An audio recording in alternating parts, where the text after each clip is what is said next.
Now more than ever are veterans turning to music for therapy. This veteran has overcome incredible obstacles and decided to follow his musical journey. Saint Jaimz has served his country with great pride and says the Army is where he began singing and recording, and now he's bringing other artists with him through his music entertainment company. So for all of you guys, what would be your thoughts on the music industry in 2021? Obviously, let's compare it to the 90s. Shoot, actually, I kind of look at it as it's transformed, it's changed. It's almost kind of funny because I feel like, like back in the day, there was an era where, maybe around like the 70s, like when the 80s came, people were just in the 80s were just like, oh, this music ain't what it was like in the 70s, and same thing with the 90s. This music isn't what it was like in the 80s and other things like that. But I do believe that there is a lot that's missing from the music industry today. One mainly being like just classic R&B. Like music has a funny way of influencing people. And a lot of times, like, you listen to music to either get hyped for a game, you listen to music to set the mood if you're about to get intimate, or you listen to music just to kind of wind down and relax. Like, next to food, I really think music is one of the main things that really kind of influence our culture. I feel like the music industry has become more about analytics and business than it is about the music. So I think a lot's missing with the soul of the music is missing, because people aren't allowed to be themselves in their music in terms of expression. Now, of course, if you're independent artists and you're doing your own thing and trying to get out here and do what you do, you're going to have the liberation to do more with social media and the freedom and all that. But nothing's like having a machine that's the music industry behind your song or your album or your EP, and then you're blowing up major. Like Adele just recently, $100 million just to be on the Oprah situation granted her, netted her $100 million, and just all of the publicity, that type of stuff. People to get that kind of publicity is incredibly have to capitulate to a situation, so they don't have the freedom that we have as independent artists. So that's missing the soul of the music, and it's become more about that money and analytical and numbers than it is about just really soulful, heartfelt music. What would you say makes your label unique and different than other labels that exist in the space currently? Okay, well, I'm going against the industry grain, so to speak, because these guys are not signed.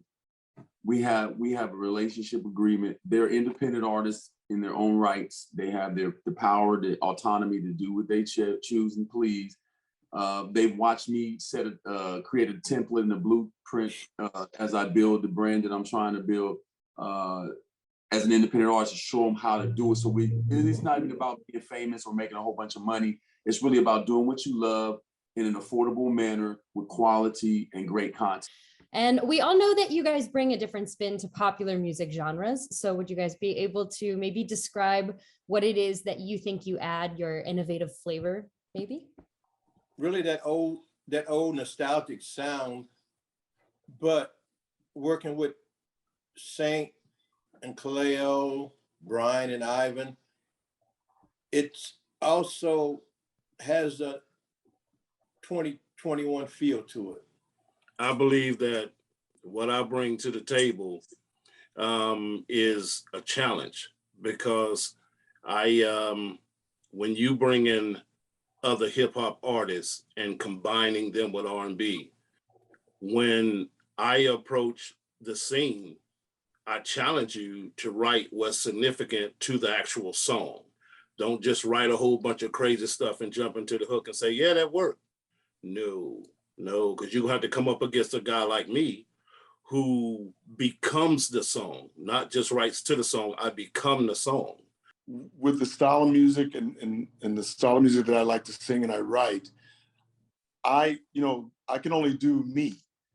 And it's good to, one thing I liked about Saint is really good at hearing your ideas. And I might think, something's right, or I might like that, but he'll put another spin on it and I'll say, wow, man, that's great. He just kind of just makes the record makes sense. And but pretty much I'm just a old school crooner. That's me. That's why you see Tony Mosley Soul Singer. That's me. I bring an alternative view. I do. I grew up in an old school household. I end up listening to a lot of music. Even dealing with, even coming into this situation, working with Saint, Saint for some years, and working with everybody else outside of the music that we do. Also, I spent years singing lead for cover bands. So there's a ton of music that I am familiar with, that I know, that I've had to sing. So I think a lot of those years that I've been doing that really gives me just again an alternative view. So if we're thinking one melody, I'm always kind of playing devil's advocate. I'm like, okay, well, what do you think about this? Or okay, well, I like this, but what do you say about this? Like, just to kind of trying to be well-rounded in a sense. That's why I like to think I bring to the situation. So as far as me as the artist, like I said, I wear multiple hats now. I mean, extremely busy, managing everything and keeping it together, and then, just kind of teaching the guys. I'm basically doing, a lot of them are, new to the independent movement in terms of how they're putting their product out. So I'm just trying to show them with my template. It's challenging, but it's also rewarding. I love to see these guys evolve, and they're going to continuously polish up their product and their brand and get better. And as long as they want to do it, and as long as we're healthy enough to do it, thank God we made it through this pandemic. Speaking of which, I had COVID about 3 or 4 months ago, almost didn't make it out. It was crazy. So I'm blessed to be still here. And so my style as an artist and musically, I just try to do records that feel good. I can hit you with a straight R&B 90s vibe. I can go with some pop. I can kind of mix it up, and my vocal style is very conducive for recording. Because a lot of people can sing live and tear the stage up, but if you can put them in the booth, they can't record a note, not without a lot of work.